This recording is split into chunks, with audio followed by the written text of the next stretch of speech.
नमस्कार, logic liberty channel में आपका स्वागत है। आज हम इस वीडियो के ज़रिए एक ऐसी किताब के रचयिता के बारे में चर्चा करेंगे, जिस किताब ने भारत देश में हजारों सालों से सामाजिक विभाजन और विषमता निर्माण करने का काम किया था। यह एक ऐसी जहरीली किताब थी, जिस किताब के कानून और कायदे के कारण उनका जो समाज में अमल किया गया, उस अमल के कारण भारत के समाज के जितने भी क्षुद्र अति क्षुद्र लोग थे, उन सब लोगों को और चारों जितने भी वर्ण थे, 4 वर्ण थे, उन चारों वर्णों की जितनी भी महिलाएं थी, उन महिलाओं को भी नरकमय जीवन जीने के लिए मजबूर किया था।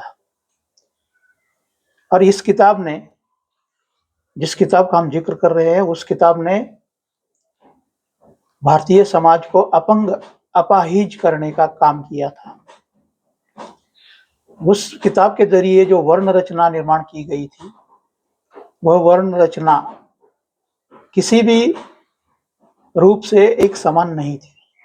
उसका जो स्वरूप था, वह ऊपर की दिशा से नीचे की दिशा तक या नीचे की दिशा से ऊपर की दिशा तक, सबसे ऊपर अगर कोई है तो वह है ब्राह्मण, उसके बाद दूसरा वर्ण जो है वो है क्षत्रिय, और तीसरा वर्ण जो है वो वैश्य है, और जो आखिरी वर्ण, चौथा वर्ण जो है वो शूद्र है।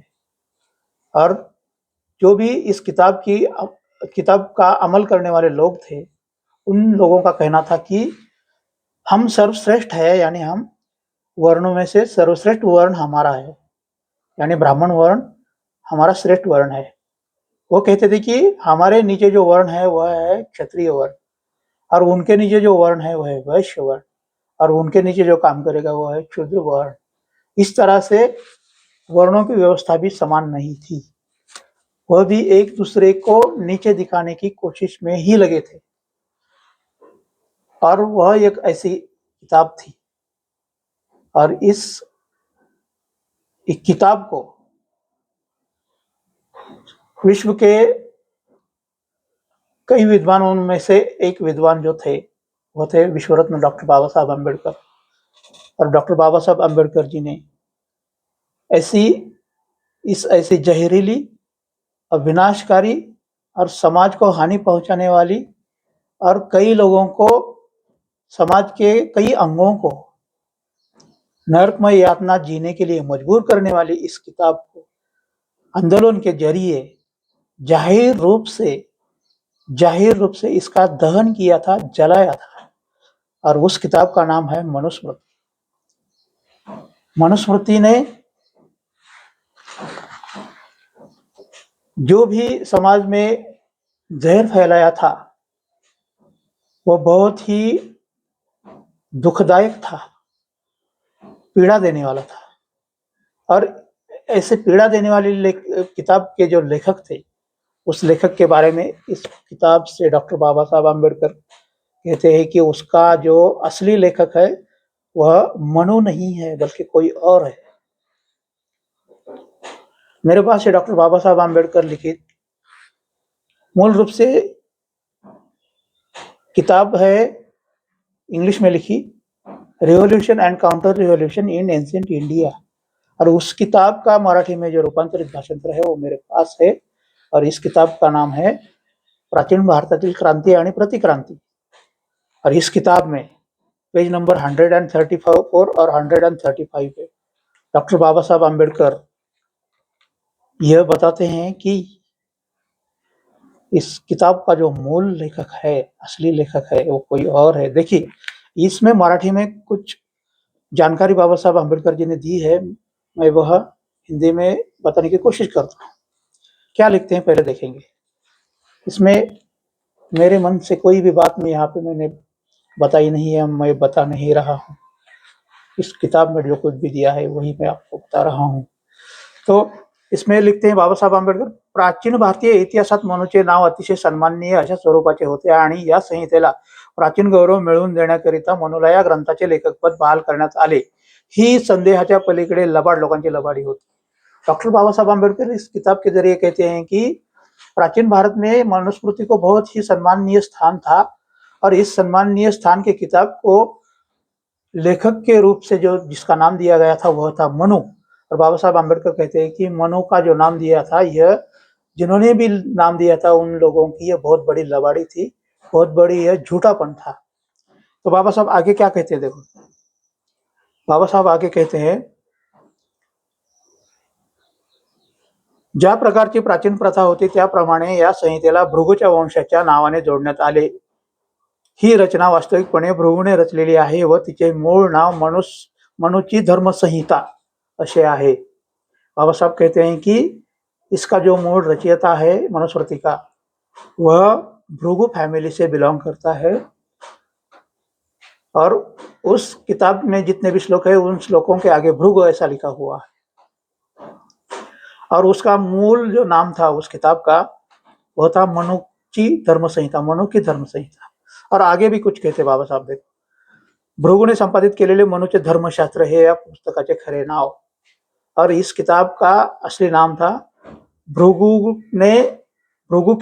का धर्मशास्त्र, मनु का धर्मशास्त्र भृगु ने संपादित केलेले, जो भृगु था उसने संपादित किया था और इस किताब का नाम था मनुचे धर्मशास्त्र, यानी मनु का धर्मशास्त्र। यह इस किताब का असली नाम था। और आगे भी देखो क्या कहते बाबा साहब, या संहितेच्या प्रत्येक अध्यायाच्या शेवटी भृगु हे नाव जोडण्यात आले आहे। यात आम्हाला या संहितेच्या लेखकाच्या कुटुंबाचा वंश नावाची प्राप्ती होते। या संहितेमध्ये त्याचे व्यक्तिगत नाव उघड करण्यात आले नहीं। डॉक्टर बाबा साहब आम्बेडकर कहते हैं कि इस किताब के जरिए हमें पता चलता है कि इस संहिता का जो रचयिता जो था वह भृगु के वंश से या फैमिली से बिलोंग करता था। आगे लिखते हैं, वास्तविकपणे अनेकांना त्याची माहिती होती। भृगु कौन था या असली उसका नाम जो था क्या था, उसकी जानकारी बहुत लोगों को थी, ऐसे डॉक्टर बाबा साहब आम्बेडकर कहते हैं। आगे क्या कहते हैं, देखो इसवी सनाच्या 4थ्या शतकामध्ये लिहिण्यात आलेल्या नारद स्मृतीच्या लेखकाला मनुस्मृतीच्या लेखकाचे नाव माहित होते व त्याने ते रहस्य उघड केले। बाबा साहब कहते हैं कि जो किताब ईस्वी सन 4थे साल में लिखी गई थी वो थी नारद स्मृति, और नारद स्मृति का जो लेखक था वो था नारद। और बाबा साहब कहते कि नारद को यह पता था कि मनुस्मृति का असली रचयिता कौन है। और आगे बाबा साहब कहते नारदानुसार तो सुमती भार्गव होता ज्याने मनुष्य संहितेची रचना केली होती। और बाबा साहब आम्बेडकर कहते हैं कि नारद के अनुसार, नारद स्मृति का जो लेखक था वो था नारद, और नारद के अनुसार ये जो मनुस्मृति का जो असली लेखक था उसका नाम था सुमति भार्गव, और जिसने इस मनुस्मृति की रचना की थी। आगे बाबा साहब लिखते हैं, सुमति भार्गव हे काल्पनिक नाव नहीं। बाबा साहब कहते हैं कि सुमति भार्गव यह कोई काल्पनिक नाम नहीं है और हो ही नहीं सकता, क्योंकि आज भी हम इस नाम के कई लोगों को हम इस नाम से पहचानते हैं, जानते हैं, क्योंकि कई लोगों को यह नाम है, आज भी सरनेम है भार्गव। यह कई लोगों का गोत्र भी है और भार्गव यह कई लोगों का सरनेम भी है। मेरे परिचित में भी एक व्यक्ति है जिसका सरनेम भार्गव है। इसलिए बाबा साहब कहते आगे कहते, देखो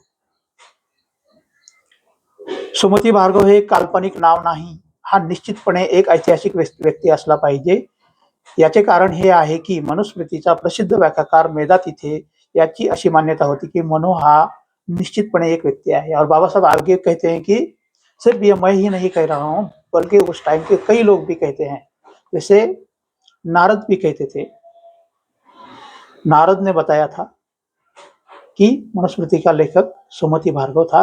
और आगे बाबा साहब आम्बेडकर एक मनुस्मृति के अभ्यासक जो थे मेधातिथ्य, इनका भी रेफरेंस देते, संदर्भ देते और कहते हैं कि मेधातिथ्य के अनुसार मनुस्मृति का रचयिता निश्चित ही एक व्यक्ति था, कोई देवता या कोई ईश्वर नहीं था, तो बल्कि एक निश्चित एक व्यक्ती था.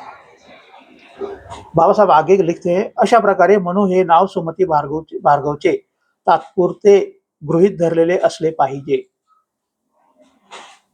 आणि तोच मनुस्मृतीचा वास्तविक लेखक आहे. और बाबा साहब कहते हैं कि इस प्रकार जो मनुस्मृति का असली वास्तविक जो लेखक है वो सुमति भार्गव है, और उसी को मनु यह नाम दिया गया था, ऐसा बाबा साहब अम्बेडकर कहते हैं. तो इस किताब के जरिए ये सिद्ध होता है कि मनुस्मृति का जो असली रचयिता जो था, वास्तविक जो लेखक था, वह कोई मनु नहीं था. मनु यह तो उसका निकनेम हो सकता है या ऐसे ही दिया हुआ नाम हो सकता है, लेकिन जो असली रचयिता था उसका असली नाम था सुमति भार्गव. तो दोस्तों, इस किताब में ऐसे ऐसे बातें हैं, ऐसे ऐसा इतिहास है प्राचीन काल में का, जो अब सुनकर और पढ़कर चकित हो जाएंगे. ऐसे कई मुद्दे हम आगे भी उन मुद्दों पर चर्चा करेंगे. यह वीडियो आपको कैसी लगी कमेंट करके जरूर बताएं, अपनी राय दें. ऐसे अलग अलग वीडियो देखने के लिए चैनल को सब्सक्राइब जरूर करें, और बहुत सारे लोगों तक यह वीडियो जाने के लिए, यह जानकारी बहुत सारे लोगों तक पहुंचाने के लिए चैनल को सब्सक्राइब जरूर करें, शेयर करें, लाइक करें. धन्यवाद. Thank you.